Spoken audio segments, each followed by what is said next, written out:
Let's make one thing clear. Israel has a right to exist and to defend itself. That is an indisputable fact. But so do Palestinians. And that's a fact that's often ignored.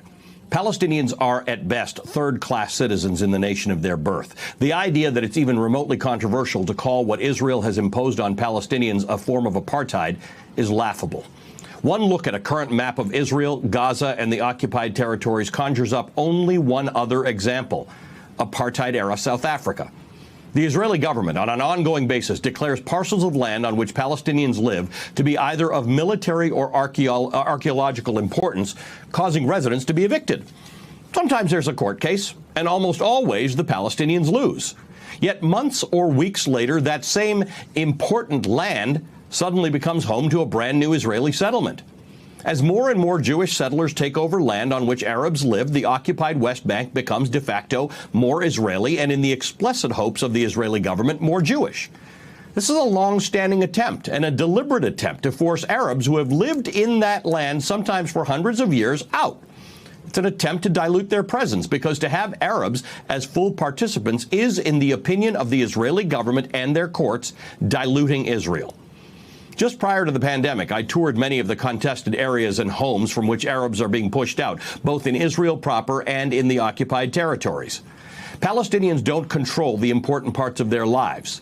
Palestinian families are refused permits to build or renovate their homes. When they connect their homes to the municipal water supply, Israeli soldiers sometimes cut the pipes. When they attempt to harness solar energy because their homes are not on the grid, Israeli soldiers literally come and remove solar panels from their homes. I spent an hour and a half traveling alongside an elderly Palestinian woman who was being transferred between 3 ambulances from Gaza to the no-man's land in between and then into Israel to get cancer treatment. 3 ambulances over the course of 1 mile, more than an hour to cross the border. That's how Gazans live. Without medical treatment because Israel prevents it. Without electricity much of the time because Israel prevents it. Without the ability to fish in the Mediterranean Ocean because Israel prevents it. Without an airport or a seaport because Israel prevents it. Like Israelis, Palestinians also have a right to exist and to defend themselves. But there is no one willing to help them do that.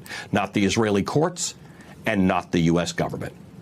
What the U.S. also shares with Israel is the belief that Hamas, the political party that governs Gaza, is a terrorist organization that calls for the destruction of Israel. Hamas is supported by the majority of Palestinians in Gaza. Hamas may not be in the best long-term interests of the Gazans, but peace hasn't really worked out for them. Faced with an Israeli government which pens them into what has been called the world's largest open-air prison, they have chosen a government that most of us wouldn't prefer, one that is not given to negotiation and moderation and respect for its neighbor. Israel needs a new approach to the Palestinians, and America needs a new approach to Israel. After more than 7 decades of not just being deprived of land from which they were evicted, Palestinian frustration runs deep. It may be worth going deeper than what you may hear inside your bubble and understanding the depth to which the Palestinian people are subject to apartheid in their own land, deprived of basic necessities, and subject to relentless civil rights violations.